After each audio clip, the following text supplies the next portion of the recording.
The broadcast is now starting. All attendees are in listen-only mode. Hi, everyone. Thanks for joining us for our supervisor orientation webinar today. I'm hoping that we can cover the VISTA roles, rules, resources, and regulations. I got a little bit carried away with the alliteration while I wrote that part. Talk about some basics around supervising members, and we're also looking for some advice to share with new supervisors, as well as talking specifically about M&A's program for 2017-2018, including my upcoming maternity leave and other important dates and reminders. So just a rundown on some of the key players. I'm Maggie Harris, the AmeriCorps VISTA Program Manager, and Sarah Pinder's the Engagement Director for M&A. She will work closely with the VISTA leaders during my upcoming maternity leave. And you may be familiar with Robin Lynn Grinnell. She's the Executive Director of Michigan Campus Compact, and this year we have 7 VISTA members placed in affiliation with Michigan Campus Compact. We also have a couple of new faces to our VISTA leader team. So everybody's met Jake and Shaylin. There are VISTA leaders for this current year, and they're getting ready to end their service terms in August, along with a lot of your members. And we will miss them terribly once they're gone, but are very excited to bring on board Zakia and Mary, who will be our VISTA leaders for the upcoming year. So while Jake and Shaylin have developed relationships with the new members who are coming on board because they played a key role in their recruitment and onboarding, those relationships will soon shift to Zakia and Mary as they will support the members for the bulk of their service year. So I want to start by talking about sort of VISTAs overall and how they fit within your organization. So VISTAs cannot be used as an administrative stopgap. They are not there to displace employees. I don't know why I struggled with that. But can be filled in an administrative role temporarily when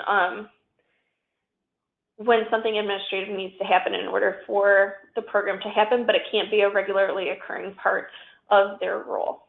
And I'm happy to answer more specific questions about that based on your own situation, or if you need some more specific examples. VISTAs can be treated like an employee in the sense that they should be included as a member of your staff and should work in collaboration with your staff and community members and receive regular performance reviews, and you as a host site get to define their workday and what your expectations are for them in terms of their service. However, I know that the way our program is structured is host sites really do a lot of the supervising with members, and there are times though where we as the M&A program will need to get involved. So you should contact me and let me know what's happening with your site when the VISTA is getting close to using up their paid time off, when they take time off without your approval, or if they don't show up to serve. If there's a significant change in the projects that they'll be doing that will affect their VAD, please let me know. And please let me know if there are any behavioral problems on site, and especially if the behavioral problems persist after we've done our initial intervention, which we'll talk about a little bit more under disciplinary protocol. And then lastly, communicating a change in address for your site, for if the supervisor has changed or if the community partner has changed. Please keep us in the loop so that we can keep our paperwork updated with the Corporation for National and Community Service.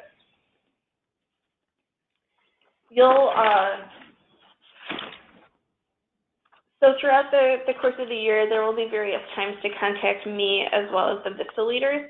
A lot of you are coming off of the recruitment season where you had significant contact with the VISTA leaders.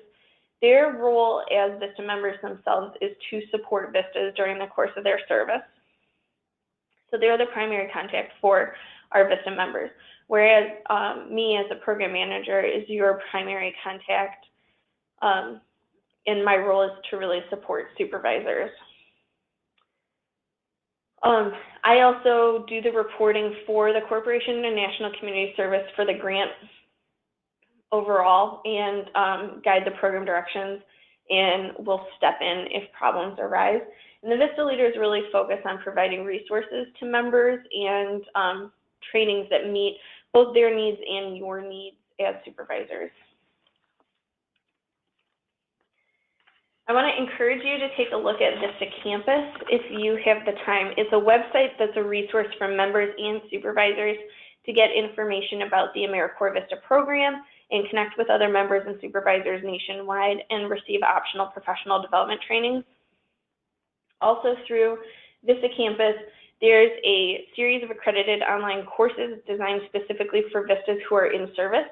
Those are called the VISTA Blend courses, and there are currently 2 different selections, including volunteer mobilization and resource development, fundraising, and grant writing. So at the end of the successful course completion, VISTAs can receive up to 3 transferable college credits for passing the class.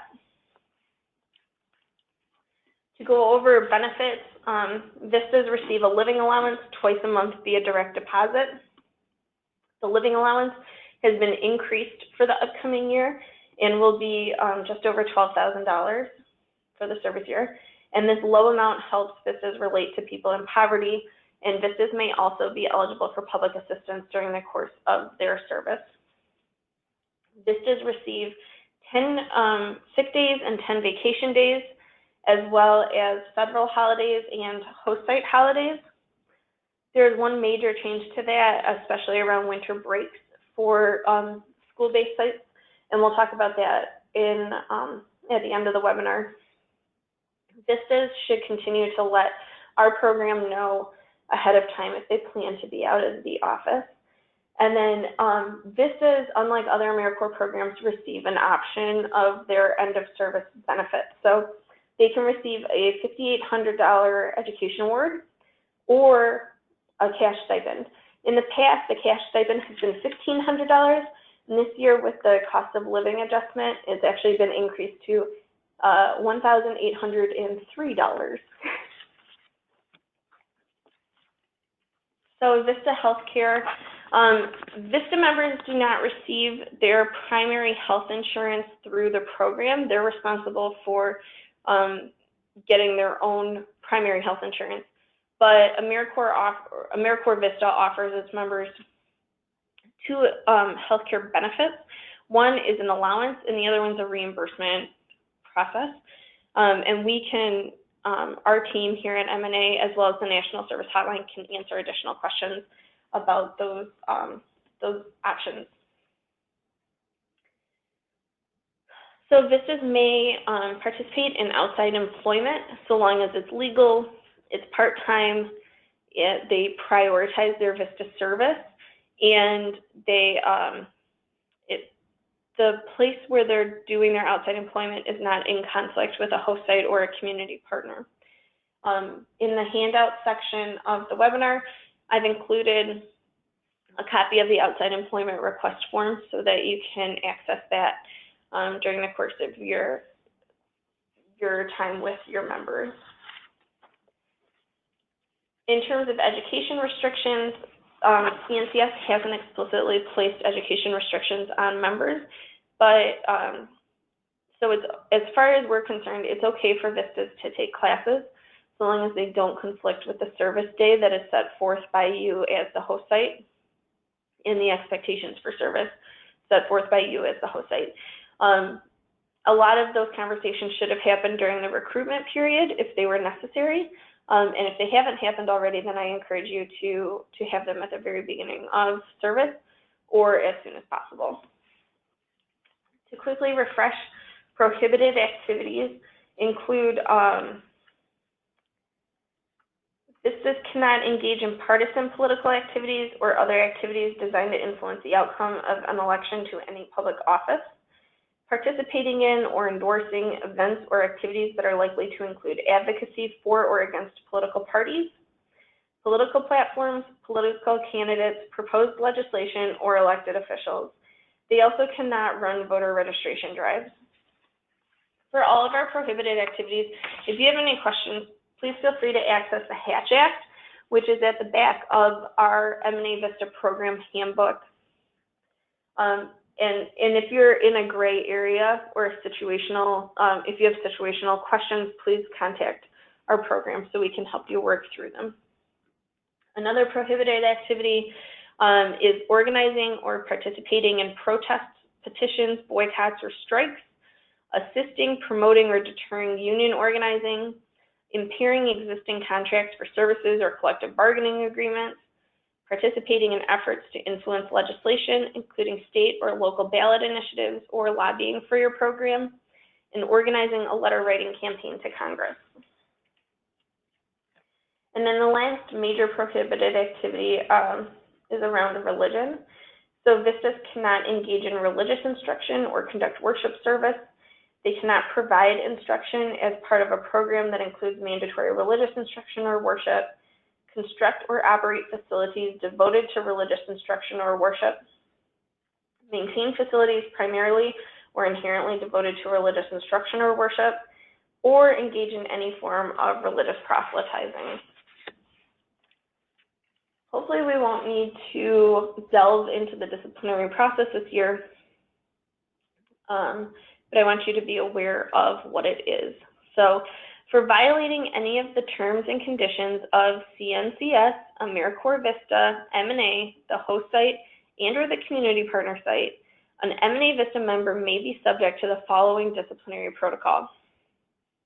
First, an appropriate program official, so you as the site supervisor or me as the program manager, will issue a verbal and or written warning to the member clearly outlining the problem. This will be documented in the member's files, and the program official and M&A VISTA, or the program official and the VISTA member may complete a performance improvement plan. Also, an email or in-person conversation may also serve as a performance improvement plan. Secondly, an appropriate period of time will be given for the performance improvement plan to be implemented. If after the third written or verbal warning / conversation and implementation of the performance improvement plan, problems still persist, further steps will be taken, which could result in the program manager recommending that the CNCS state office remove the member from the site.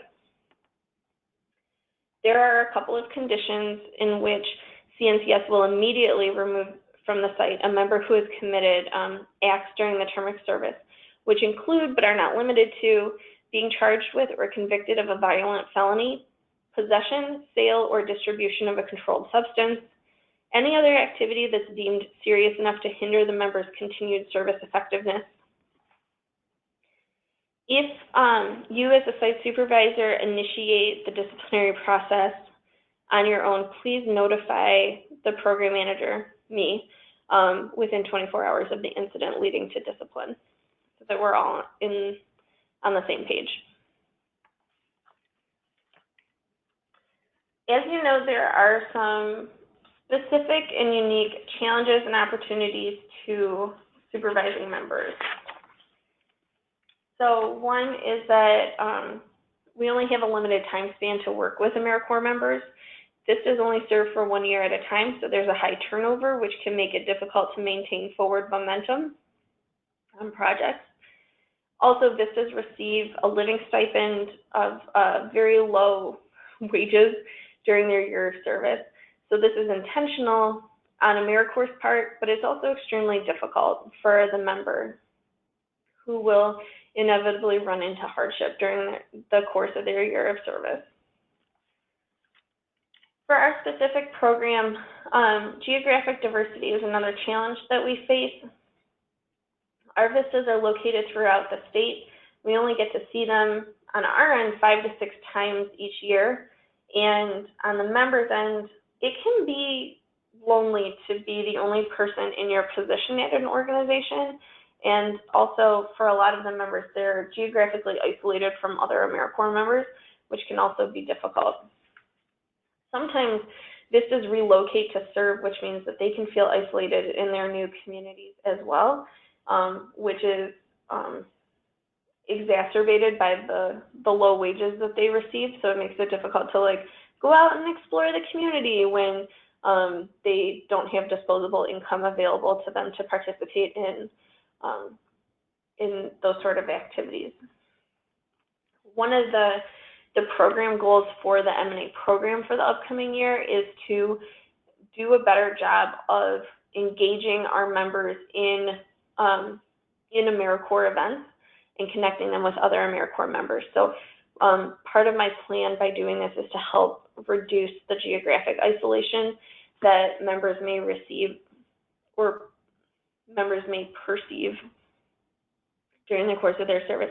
I want them to, especially when you're the only AmeriCorps member at your organization, you can feel very alone with what you're doing, and it's that much harder when everyone else around you is making a salary. So connecting the members to other AmeriCorps members and reminding them about really like the beauty of what they're doing in serving their country and making our communities better, reminding them of the bigger picture and the nobility of their acts. That's what I'm hoping to accomplish this year. And I'll need your support as supervisors in order to support members in doing these acts. Another challenge our program faces, which I'm sure you've already run into, is that there are a lot of stakeholders that members can be accountable to during the course of their service year. So this includes the community partner and you as the host site, and M&A, and then M&A, our relationship with our program officer, and overall with the Corporation for National and Community Service. Also, sometimes you'll run into the fact that capacity building work is slow. And for our VISTAs, this means that they don't always get to see the outcomes of their year of service. And it can be hard to keep VISTAs connected to their personal and professional goals. Sometimes the slow pace of nonprofit work and capacity building can hurt morale. And for a lot of our members, it can be a challenge as this is their introduction to professional work environments. So members may require extra coaching that employees don't necessarily need. With that being said, even though we acknowledge that there are challenges in supervising AmeriCorps members, there are also several opportunities that I would like to remind you of as you embark on this process for the next year. So not all AmeriCorps VISTA members remain in the nonprofit sector, but AmeriCorps does help people understand how the nonprofit field works, and it can help eliminate some of the common misunderstandings that occur between like corporation, perceived notions like, why can't you run your nonprofit like a business? This is giving people a firsthand understanding of why that's not necessarily possible. I like to think that we're creating long-term ambassadors to the nonprofit world. This is a chance to mold young professionals and people who are new to the sector, and it can also be creating additional community connections and funding opportunities for your program and your organization. This is are also building programs and doing work that nonprofits wouldn't otherwise be able to do via their capacity building. And they make our country and our local communities better places to be by following through with their powerful mission of eradicating poverty. I also like to see this as an opportunity to really build better citizens. And VISTAs develop professional skills during their service, which is a huge emphasis of the AmeriCorps program. In turn, these professional skills develop better employees and better and more actively engaged citizens in communities. The specifics of around being a VISTA supervisor, I like this, just a side note, I really like this picture because it reminds me of Bruce Springsteen.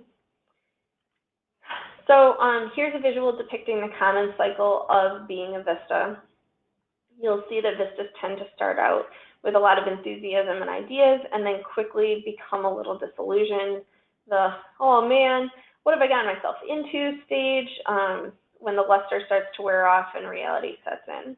So the way to get through these dips tends to be a lot of support not only from you as the supervisor, but also from other VISTA members, the VISTA leaders, other employees in your office.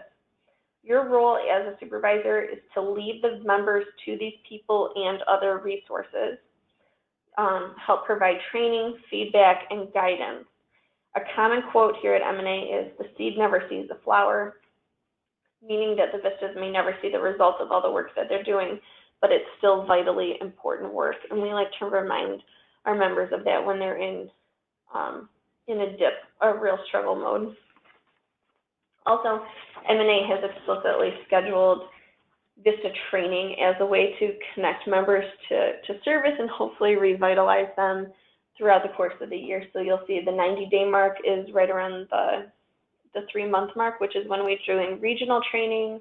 At the 6-month mark, we're doing mid-year training. And then at the 9th through 12th mark, we're doing recognition and more trainings for the members. So in terms of talking about your responsibility as a supervisor, it's up to you to educate the community and staff about AmeriCorps VISTA. Ensure that the VISTA has the resources that they need to accomplish the tasks that have been set forth in their VISTA assignment description.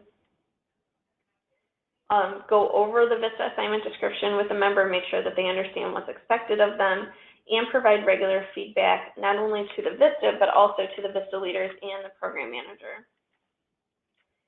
We want to make sure that the projects the VISTA is doing are sustainable, which is also part of your role,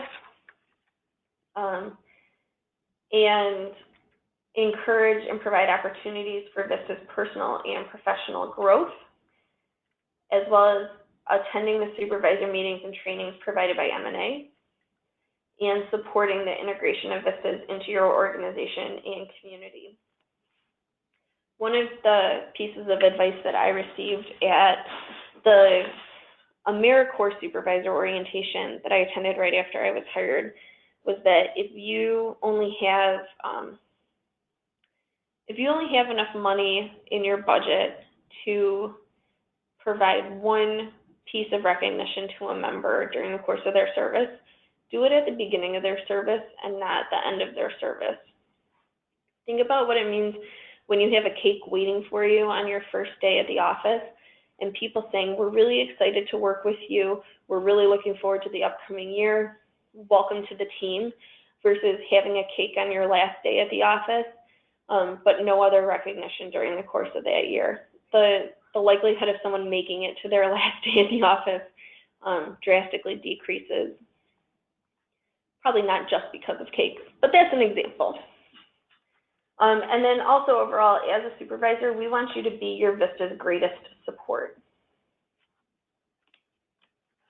So before the VISTA starts on site, please take a look and consider some of these questions about why this work needs to occur, what the VISTA's role will be in making sure that the projects advance and take place, and then specifically reviewing the strengths and weaknesses of the VISTA member from your interview notes, so that way you know how to manage them appropriately during the course of the year, and what expectations you can set forth for them from the beginning. Once the VISTA begins on site, please go over the on-site orientation checklist, which is in the handout section, as well as going over the VAD together. And just a reminder, the VAD is a living document, so it's not set in concrete, but some minor adjustments and changes to projects can definitely occur, but please communicate with us about making those changes. When the VISTA starts, as part of their orientation, please make sure that you introduce them to staff members and board members and community partners, and be an ambassador for AmeriCorps VISTA and the program overall. And then also feel free to bring your VISTA to meetings and trainings and networking events if you see it as appropriate. You'll also want to have an initial conversation about work styles and expectations, what's appropriate office etiquette, as well as set up a schedule for weekly meetings and check-ins, and again, understanding the difference between a VISTA and an employee. So this is some demographic information about our VISTA cohort for 2017-2018. And you can see here that our VISTAs primarily already have their bachelor's degrees or graduate degrees. The average age of our members is 27. But with the youngest member being 21, that really skews our cohort so that they're quite young. And so there will be a huge learning curve for VISTAs this year. This is a year of growth. And the good news from that is that I think a lot of the VISTAs will be moldable and open to coaching, and you can really train them to accomplish tasks the way that you want them done, rather than having them be set in their ways. Obviously, there are struggles with that too, but we're looking at the positive side of things. And then in our next webinar, in our next, I guess, recording of the webinar, we'll talk a little bit more about the gender makeup and the racial makeup of this year's cohort and what that means for our members and for you as supervisors.